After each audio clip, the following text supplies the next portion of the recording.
정의는 법의 핵심 가치입니다. 법은 감정이 아니라 원칙에 따라 판단되어야 하며 누구에게나 동일하게 적용되어야 합니다. 그러나 현실에서는 판사의 개인적 성향, 정치적 신념, 이념적 관점, 사회적 분위기 등에 따라 판결이 달라질 수 있다는 의혹이 끊임없이 제기됩니다.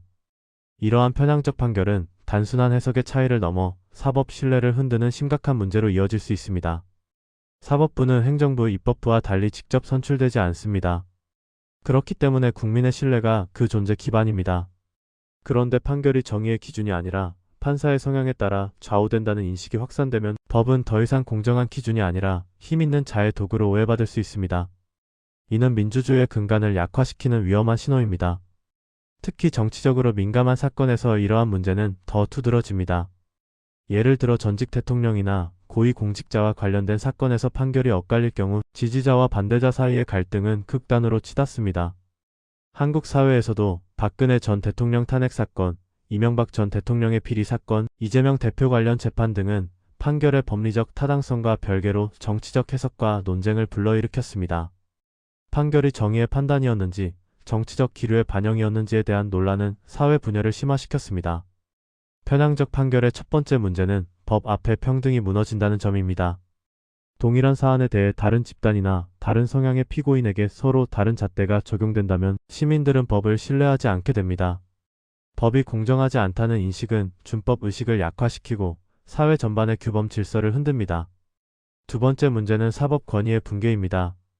사법부의 권위는 강제력보다 도덕적 신뢰에서 나옵니다. 판결이 이념적 편향이나 정치적 이해에 따라 달라진다는 의심이 커지면 판결에 대한 승복 문화도 약화됩니다. 이는 집단적 불복종이나 극단적 정치 행동으로 이어질 위험이 있습니다. 세 번째는 사회적 갈등의 증폭입니다. 현대 사회는 이미 이념과 가치관의 분열이 심화되어 있습니다. 이 상황에서 사법부마저 어느 한쪽 성향으로 기울어졌다고 인식되면 갈등은 중재자를 잃게 됩니다. 사법부는 최후의 분쟁 해결 장치인데 그 신뢰가 흔들리면 갈등은 제도 밖으로 번질 수 있습니다. 네 번째는 인권 보호의 약화입니다. 편향은 소수자 보호와도 직결됩니다. 특정 집단에 대한 고정관념이나 사회적 편견이 판결에 스며들 경우 약자의 권리는 쉽게 침해될 수 있습니다. 역사적으로도 인종, 성별, 이념에 따른 차별적 판결은 사회적 상처를 남겼습니다. 법이 약자를 보호하지 못하면 정의의 의미는 공허해집니다. 물론 판결은 기계적으로 내려질 수 없습니다. 법 해석에는 재량이 존재하고 가치 판단이 개입될 수밖에 없습니다.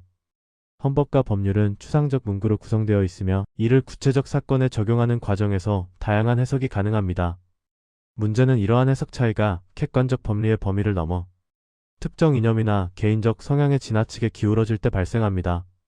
특히 헌법 해석과 관련된 사건에서는 이러한 경향이 두드러집니다. 헌법은 기본권과 권력 구조를 규정하는 최고 규범이기에 판사의 철학과 세계관이 판결에 일정 부분 영향을 줄 수 있습니다. 그러나 이러한 영향은 최소화되어야 하며 판결문을 통해 충분히 논리적이고 설득력 있게 설명되어야 합니다. 설득의 힘이 약하면 편향이라는 의심은 커질 수밖에 없습니다. 또 다른 문제는 인사 구조입니다. 판사의 임명 과정이 정치적 영향을 크게 받는 구조라면 사법 독립은 형식에 그칠 수 있습니다. 특정 정권에서 임명된 판사들이 일정 성향을 공유한다는 인식이 생기면 사법 판단 자체가 정치적 연장선으로 오해받게 됩니다. 이는 제도적 설계의 문제이기도 합니다. 편향을 줄이기 위한 방법은 무엇일까요? 첫째, 판결의 투명성과 공개성 강화입니다.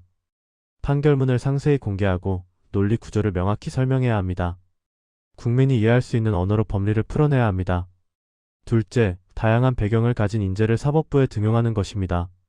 사회적 경험과 관점이 다양할수록 특정 이념에 치우칠 가능성은 줄어듭니다.